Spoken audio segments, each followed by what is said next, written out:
नमस्कार दोस्तों।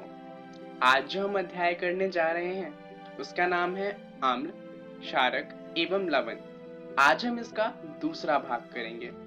तो चलिए जानते हैं इस भाग में हम क्या जानने वाले हैं। इस भाग में हम जानेंगे आम्ल एवं क्षारक के रासायनिक गुणधर्म के बारे में और उसके बाद हम जानेंगे कि सभी अम्लों और क्षारकों में समानताएं क्या-क्या हैं।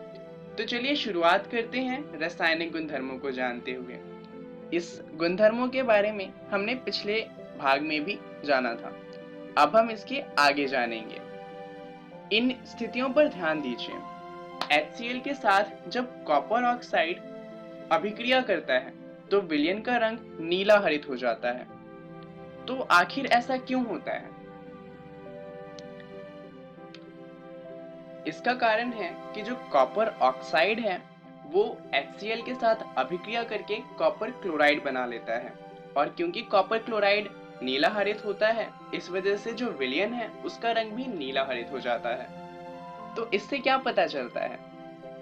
इससे पता चलता है कि धातु ऑक्साइड एवं अम्ल के बीच होने वाली सामान्य अभिक्रिया कुछ इस तरीके की है। धातु ऑक्साइड जब अम्ल के साथ अभिक्रिया करता है तो उससे हमें मिलता है लवण और जल। जैसा कि पिछली अभिक्रिया में जो कॉपर क्लोराइड मिला था वो लवण था। जरा इस अभिक्रिया को ध्यान से देखिए। क्या आपको कुछ याद आ रहा है? ये अभिक्रिया तो कुछ ऐसे ही दिखती है जहाँ पे अम्ल और क्षारक मिलकर लवण और जल बनाते थे। तो अगर हम ऊपर लिखी अभिक्रिया की तुलना नीचे लिखी हुई अभिक्रिया से करें तो इससे हमें क्या पता चलता है? हमें पता चलता है कि जो धातु का ऑक्साइड होता है वो क्षारकीय ऑक्साइड होता है, यानी कि उसकी जो प्रकृति होती है वो क्षारकीय होती है।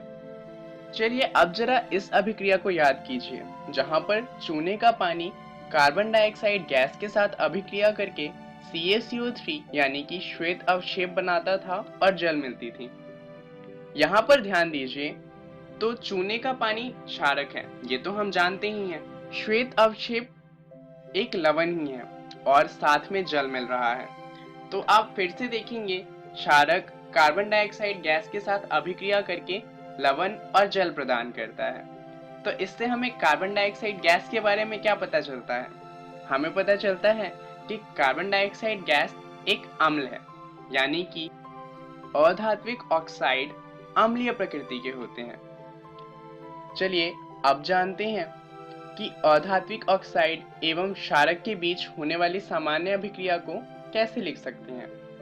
अधात्विक ऑक्साइड जो कि अम्लीय प्रकृति का होता है जब क्षारक के साथ अभिक्रिया करता है तो हमें लवण मिलता है और साथ में जल मिलता है। तो सभी अम्ल और सभी क्षारक में समान गुण होते हैं, ये तो आपने ध्यान दिया ही होगा। कभी आपने सोचा कि इन गुणधर्मों में इतनी समानता क्यों होती है? क्या कारण है जो ये इतने समान होते हैं? चलिए पता लगाते हैं। हमने देखा कि जितने भी धातु थे उन सभी के साथ अभिक्रिया करने पे जो अम्ल होते हैं वो हाइड्रोजन गैस उत्पन्न करते हैं। तो इससे क्या पता चलता है? इससे इतना तो पता चले जाता है कि जितने भी अम्ल होते हैं उन सभी में हाइड्रोजन होता है। तो क्या इसका मतलब ये है कि जितने भी हाइड्रोजन युक्त यौगिक हैं वो सभी अम्लीय होते हैं? चलिए पता लगाते हैं। इसके लिए हम एक क्रियाकलाप देखते हैं। यहाँ पर हमने किया क्या है कि हमने एक बीकर लिया है और हमने इसके अंदर दो कील लगाई हैं और वो एक बल्ब से जुड़े हुए हैं। अब यहाँ पर अगर हम कोई विलयन डालते हैं जो विद्युत का सुचालक होगा तो बल्ब जलेगा, परंतु अगर विलयन विद्युत का सुचालक नहीं होगा तो बल्ब नहीं जलेगा। अब हमने यहाँ पर एक तनुकृत अम्लीय विलयन डाला और हम ये देखेंगे कि जो बल्ब है वो जलेगा। तो इससे हमें क्या पता चलता है?